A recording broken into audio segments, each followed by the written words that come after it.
Every commercial jet you've ever flown has an engine you've probably never heard of, and it's not on the wings. It's a real, working turbine tucked into the tail, and there's a good chance it was running before you even sat down. It burns the same jet fuel as the two giants outside your window, and on some long-haul jets, regulations require it to be tested in flight, at altitude, or the plane isn't legally allowed to fly some of its longest routes. This isn't an overlooked leftover part. It's one of the quietest, most essential machines on the aircraft. The answer involves an engine that produces no thrust at all, a regulation written for flights over the middle of an ocean, a fire that helped ground an entire fleet of Boeing's newest jet, and an industry that decided the only way to make a plane self-sufficient anywhere on Earth was to give it a second engine, hidden in plain sight. A commercial jet parked at a gate is a power-hungry facility. It needs electricity for cockpit avionics and cabin lighting, alongside high-pressure pneumatic air to run the air conditioning packs. Why not simply run the main wing engines? A typical narrow-body turbofan is designed to generate massive forward thrust at high altitudes. Operating these giant engines at sea-level idle just to keep the cabin comfortable is an expensive operational mismatch. Together, they burn roughly 800 kilograms of fuel every hour. They also generate up to 140 decibels of noise, which is loud enough to cause immediate hearing damage to ground crews. How do airlines bypass this ground power penalty? At many modern terminals, airports provide external ground power cables and preconditioned air hoses. But when these local utilities are unavailable, the aircraft must remain completely self-sufficient. This operational independence relies on the auxiliary power unit, or APU. Tucked inside the tail cone of the fuselage sits this compact turboshaft engine. In 1963, the Boeing 727 became the first mainstream airliner equipped with an onboard gas turbine APU, a Garrett GTCP-85. This engineering addition allowed the jet to fly into regional airports that lacked ground support carts, while a wing engine forces air backward to propel the plane. The APU extracts its thermal energy to spin a drive shaft.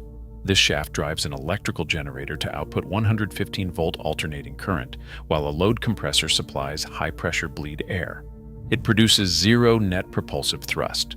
Because it does not push the aircraft, the APU burns only about 110 kilograms of fuel per hour. It is a dedicated generator carried on every flight. But this ground convenience explains only part of the equation.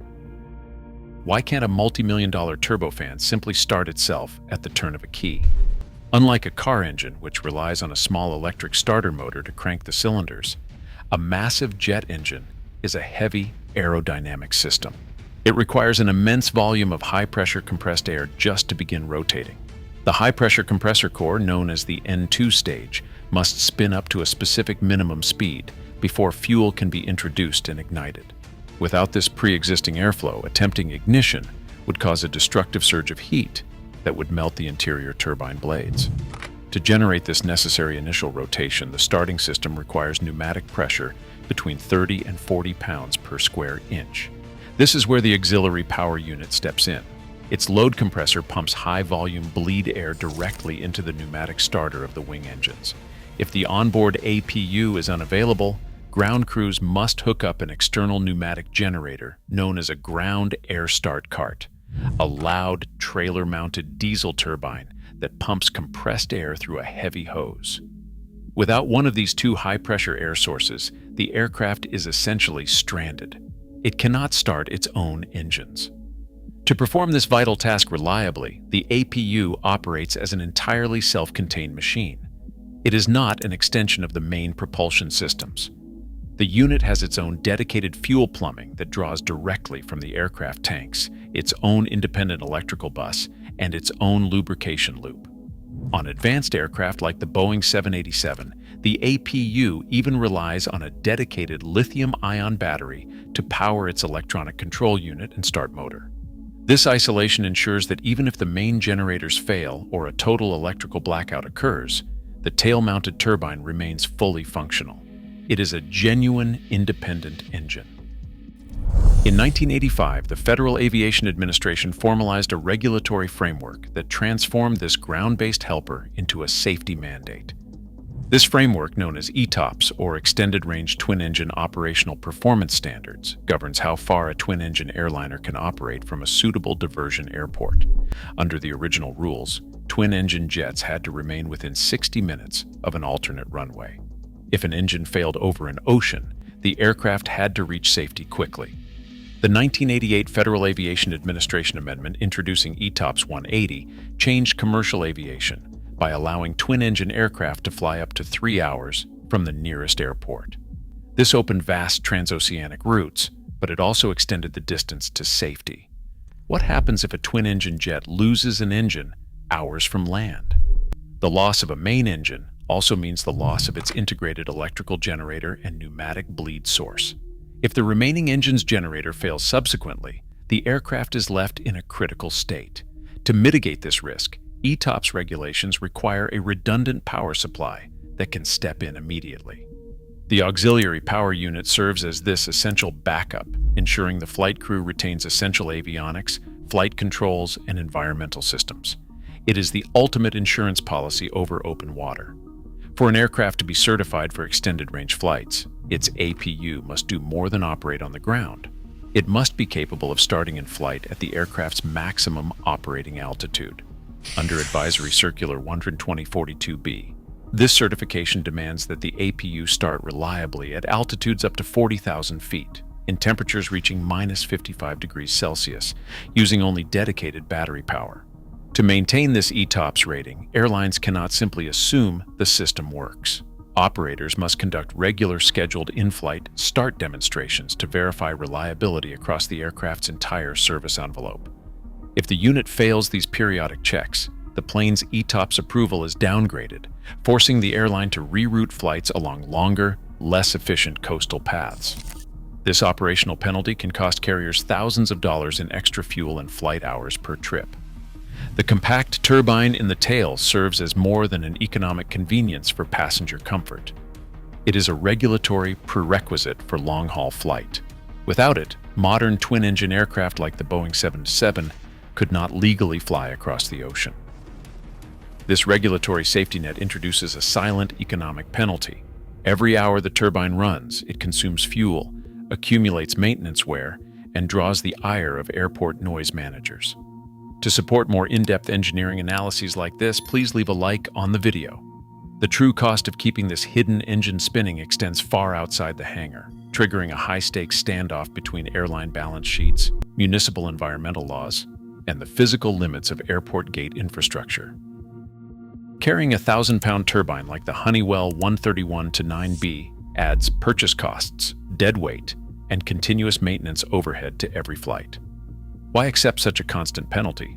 Bypassing this machine binds airlines to major hubs with specialized ground infrastructure, destroying their ability to serve regional airports or fly lucrative oceanic routes.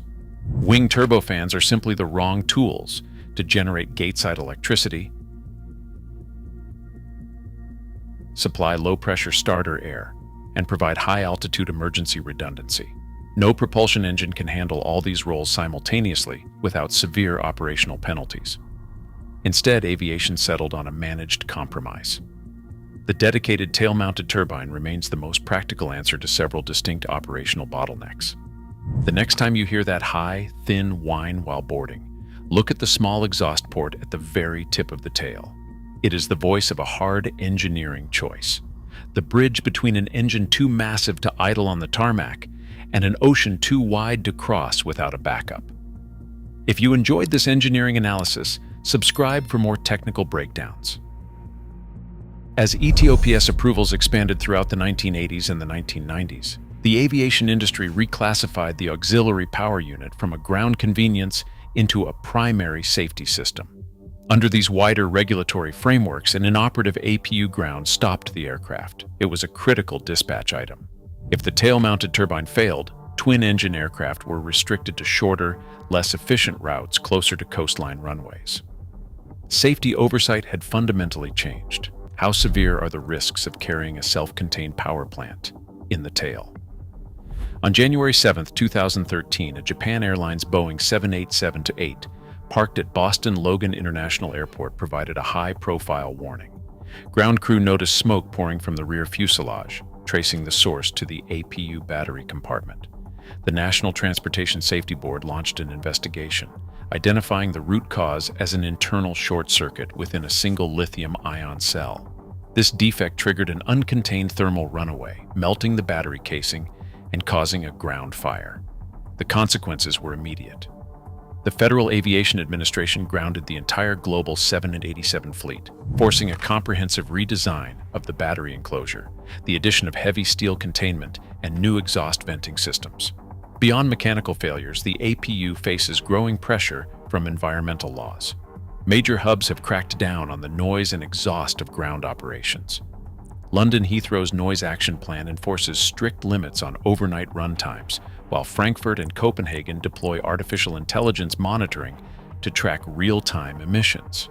At Boston Logan, Massachusetts regulations mandate that if an APU must run between 11 p.m. and 7 a.m., the aircraft must be positioned to shield residential neighborhoods from the exhaust. To help airlines adapt, the FAA Voluntary Airport Low Emission Program funds gate-side infrastructure, including fixed ground power and preconditioned air. The tail turbine must remain quiet. How do airports turn these environmental mandates into reality? The answer lies in the physical connection between the terminal and the aircraft. At modern, well-equipped gates, the airport terminal itself acts as the life support system for the aircraft. Heavy-duty yellow conduits feed preconditioned air directly into the cabin, while thick copper cables supply 400 Hz electrical power, essentially plugging the jet into a giant wall outlet. When plugged into this shore power, the aircraft can shut down its tail turbine entirely, saving fuel and eliminating noise. Dallas-Fort Worth International Airport represents the scale of this shift. Through the Voluntary Airport Low Emissions Program, DFW electrified all 165 of its passenger gates with fixed ground power and preconditioned air units. This systematic rollout allowed parked aircraft to bypass their onboard generators, cutting average auxiliary runtime by up to 45%. Infrastructure replaces fuel. But how do airport operators ensure airlines actually use these expensive gate utilities instead of idling their tail engines? Traditional enforcement relied on manual gate audits, but modern hubs use automated surveillance. Systems designed by Asaya deploy computer vision cameras at the gate to track turnaround operations in real time. The software automatically detects when an aircraft connects to ground power, measuring the exact minute the auxiliary engine is turned off. If a crew keeps the turbine running unnecessarily, the system logs the infraction for airport managers. Yet this high-tech enforcement works only where the infrastructure exists. At smaller regional airports or remote outstations, fixed utilities are non-existent. Aircraft must rely on mobile ground power units or diesel air start carts wheeled out by hand, the aviation equivalent of running a house on a portable generator. When these ground carts fail, are poorly maintained, or simply run out of fuel, the crew has only one choice. They must start the tail turbine to power the aircraft. The self-contained engine in the tail remains the ultimate operational fallback. On a freezing winter morning or during a midsummer heat wave, the decision to shut down the auxiliary power unit is rarely simple. Why do flight crews often choose to keep the tail turbine spinning even when airport gate utilities are technically connected? The answer lies in the realities of passenger comfort and schedule reliability. Under extreme environmental conditions, ground-based preconditioned air hoses struggle to maintain a comfortable cabin temperature. The aircraft's onboard air conditioning packs, driven by the APU's high-pressure bleed air, can heat or cool the cabin far more rapidly. For a crew managing a tight 30-minute turnaround, relying on the aircraft's own power is the fastest way to protect a schedule. Ground infrastructure can also be untrusted.